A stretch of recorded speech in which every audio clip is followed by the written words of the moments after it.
弟兄姐妹平安，今天是除夕，愿神要祝福大家年年得主恩，我们岁岁要蒙神福。今天是一年的最后一天我们的传道书也到了最后一卷，跟最后一个章节，我们来看传道书12章9到14节。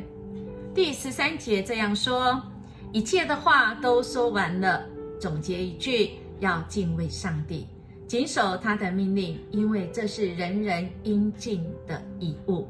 在13节是这样说的。那么我们看传道书，他继续要来学习跟寻找。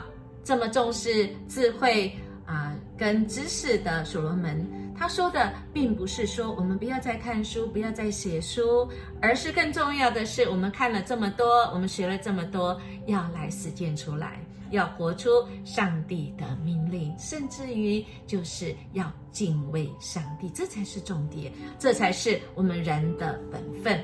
那其中这样讲明白一点，就是我们要怎么样来爱神，要怎么样来爱人。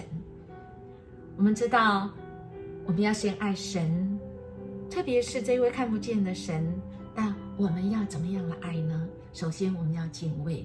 当我们敬畏神的时候，智慧的源头就来了。我们看出埃及记他这些收生婆他受到了法老的命令，只要是男婴都要把他这个杀除，不能让他活下来。可是这些收生婆他们却是敬畏神，而有了这些智慧，他们竟然是可以胜过这个法老。他们怎么样来分辨，怎么样子来可以遵守神的这个诫命所以亲爱弟兄姐妹，我们看到12章14节这样说：因为人所做的事，连一件隐藏的事，不论是善的或恶的，神都必审问，一切神都必审问。当今天是我们岁末除夕天，我们除了在一起所向神的恩典，亲爱弟兄姐妹，我们恐怕要更多的谨慎来到神的面前，说主一切事都不能隐藏。在今年我有得罪神的，求神你来赦免。在这个除夕夜里，更是分享的季节。我们看到在出埃及记的时候，他们知道怎么样来分享逾越节的晚餐。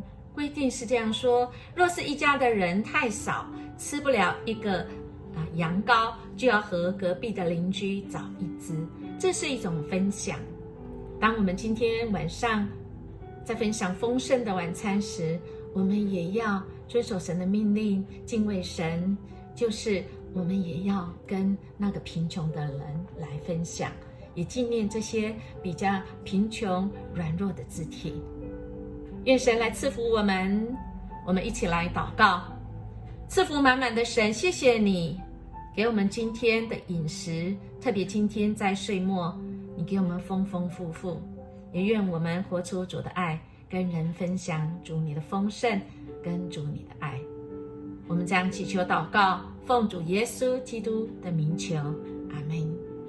愿神赐福大家，我们明年见，拜拜。